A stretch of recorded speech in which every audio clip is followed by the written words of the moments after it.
શારદાબા સાહેબ કી અધારના હરિગુરુ સનાતન ધર્મ કી જય. આજે આ પવિત્ર અને પુણ્યશાળી ભૂમિ અને નિમિત્ત એક સંત માતા પોતાના જીવન યાત્રા પૂર્ણ કરી પોતાના સ્વધામ સીધાયા. એ નિમિત્ત એમના પરિવારે શ્રદ્ધાંજલિ માટે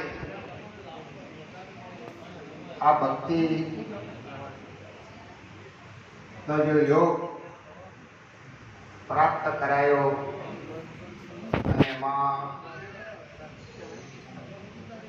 એમની ગુરુગાદીથી પોપટરામ સાહેબ, રણાવાડાથી વાલદાસ સાહેબ, આસારામ સાહેબ, ચંદીસરથી નાથજી મહારાજ, આસડાથી નટોરામ સાહેબ, કડોસણથી પ્રતાપરામ સાહેબ, અમારે સુરારામ મહારાજ, સૈયદથી વેલદાસ સાહેબ, તેમજ નામી અનામી સંતો, આચાર્યો, સંત માતાઓ ને તેડી અને જે આપણને આજે પોતે ભજન સત્સંગનો લાભ અપાઈ રહ્યા છે, એમનો પરિવાર સેવા કરી રહ્યો છે, એ બદલ ખૂબ ખૂબ ધન્યવાદ.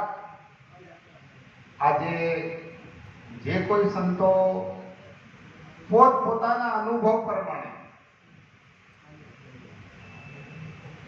જે કંઈ બોલ્યા એ તો બરોબર છે. આપણા મહાપુરુષે કીધું છે કે વાણી જવું તો વિકાર નહીં, એમાં ઉઘડ્યું હીરાનું હોણું.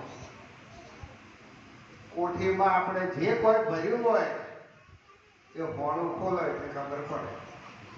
પેલા માટીની કોઠીઓ હતી ને એને નીચે ઊંધિયું હતું, એને હોણું કહેવાય. એટલે હોણું ખોલો એટલે ખબર પડે કે એમાં ઘઉં છે, દાળ છે, બાજરી છે, બળતી છે, પૂરી છે, જે છે એ ખબર પડે. એમ આપણો અનુભવ આપણને બધાને સદગુરુનો જે જ્ઞાન એક જ મળ્યું છે, છતાં પણ આપણે જ્ઞાન સદગુરુ પાસેથી મેળવ્યું. શ્રવણ મનન અને નિધિધ્યાસન.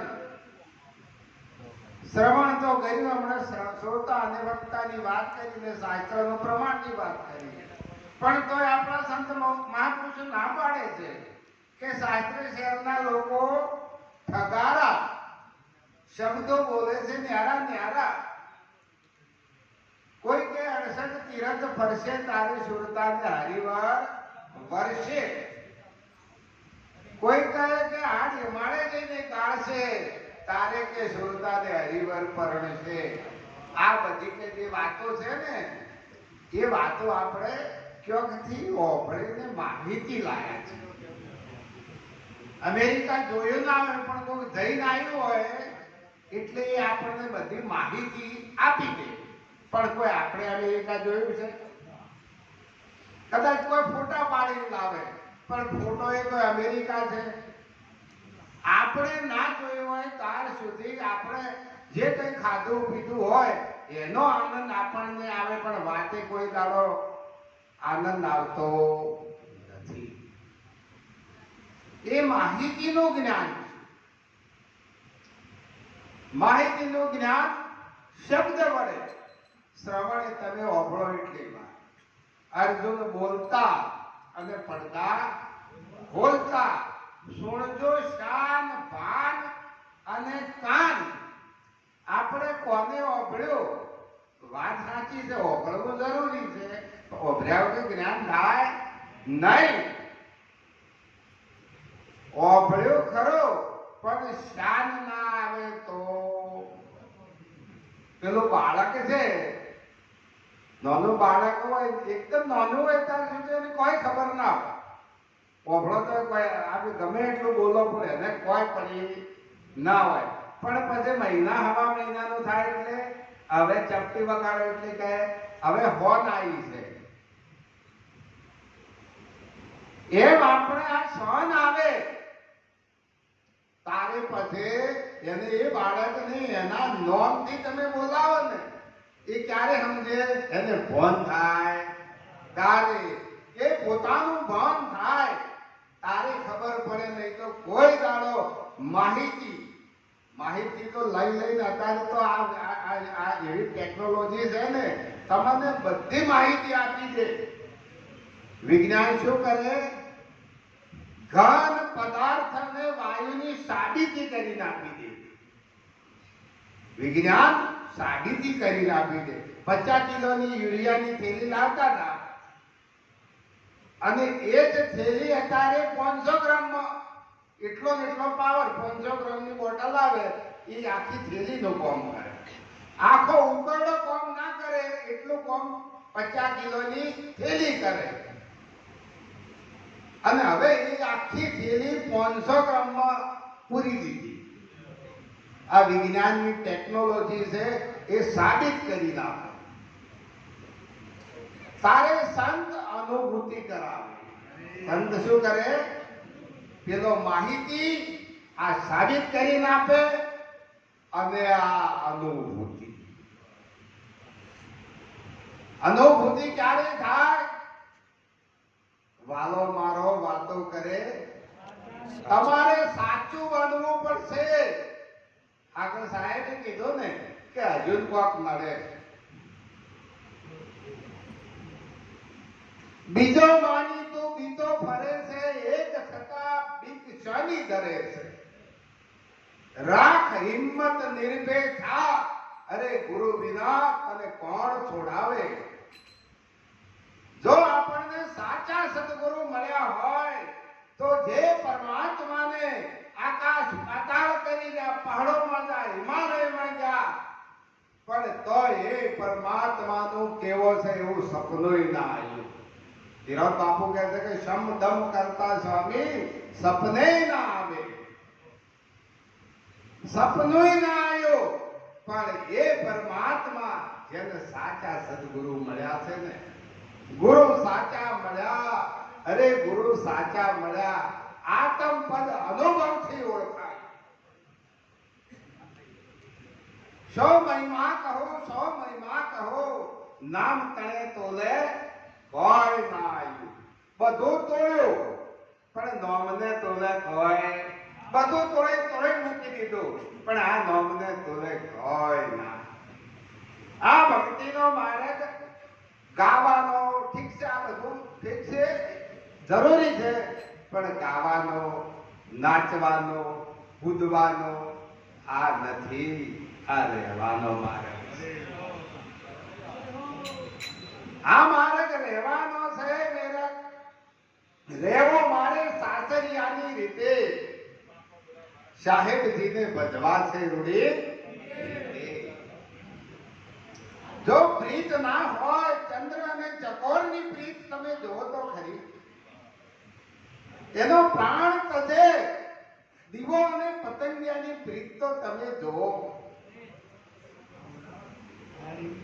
આવી જો પ્રીત ના હોય, પણ આપણે તો કદાચ નાનું બચ્ચું વરાજ થઈ જાય ને વયા ક્યાં, પણ વરાજ મુકાવા તો જવું પડે. તમે જુઓ તો કઈ અંતોય વળી કે મોટો મંત છો. આવી જે એક સામાન્ય બાબતોથી જો તમે બી જતા હોય तो तभी शू जोड़ियो से मेरा गुरु ने बताइए રીત પ્રીત कैसे तोड़िए.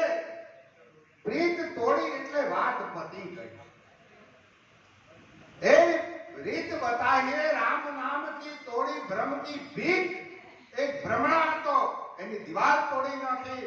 જેમ આખું ગોમ હોય એ ગોમની અંદર 1000 ખેતરની વાડીઓ હોય પણ વાડ કાઢી નાખો એટલે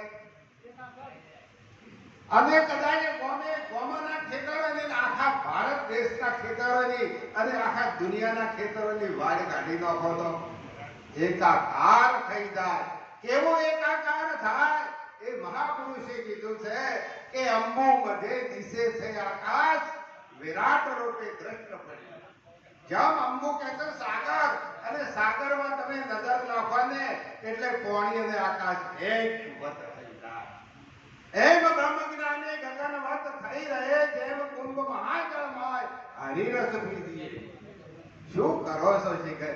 કોઈ બેઠા એટલી વાર એ ઓગળતા તો નહીં જ હોય, કેમ કે મન તો ક્યાંય ભટકતું હશે અને ઓરથી નેકળ્યા એટલે એવા ને એવા. પણ આ તો આ જે વસ્તુ મળી છે સદગુરુ શું છે એ તો કોઈની રામની કૃષ્ણની કોઈની તાકાત નથી કે એ ભૂમિકા આપણે પહોંચાડી શકે. કોઈની તાકાત નથી. પણ ગુરુ કો માને માનવી દેખે દેહ વ્યવહાર, કહે પ્રીતમ સંશય કરે એ પડે નરક કે મોય. જો ગુરુને મોનવી મોને ને, આજે આપણે આ શારદામાં પરમ દાડે શરીર દાડે આપણે જોતા હતા એ શારદામાં શરીર વાળા છે, પણ શારદામાં ક્યાં ગયા નથી. આજે એ શારદામાં દેવી સમાન અને આપણે એમની જય બોલ. એ ક્યાં સમાણા? શંકર સદાય ગુણ ગાય ગુરુદેવના આભલામાં આભલું સમાણું. આભલામાં આભલું સમાઈ ગયું. એ ક્યાંય ગયા નથી. એક હજારો લાખો તમે ઘડા રાખો, એ ઘડાની અંદર પાણી ભરો, એ લાખ ઘડા હોય, એ ઘડાની અંદર સૂર્યનું પ્રતિબિંબ પડે, ઘડો ફૂટી જાય પણ સૂર્ય કોઈ દાડો ફૂટતો નથી. એમ આ દેહ છે એ ઘડા જેવો છે, એ ભલે ફૂટી જાય પણ આ દેહને જોણવા વાળો રહેવા વાળો નહીં. આ દેહને જોડવા વાળો જે આત્મા છે એ કોઈ દાડો આવતો નથી, જતો નથી, મરતો નથી, જન્મતો નથી. આ વાત આપણે નક્કી રાખવાની. મૃત્યુથી જે ડરે એ કોઈ દાડો ભક્તિ કરી શકે.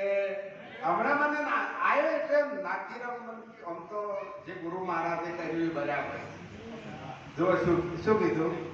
કોમ તો કે જે કર્યું બરાબર છે. આ વાત સમજણની છે એટલે બાપુ સાહેબ બોલ્યા છે કે સમજણની વાત છે ન્યારી. વીરા મારા સમજણની વાત છે ન્યારી.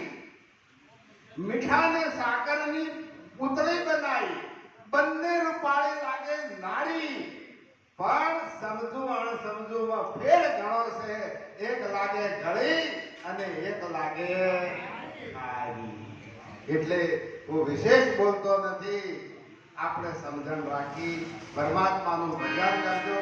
પરમાત્માનું ભજન નહીં કરો તો આખરમાં પસ્તાવા સિવાય કોઈ હાથમાં આવવાનું નથી. આટલું બોલી મારી વાણીને વિરામ આપો છો. સદગુરુ મહારાજ કી જય.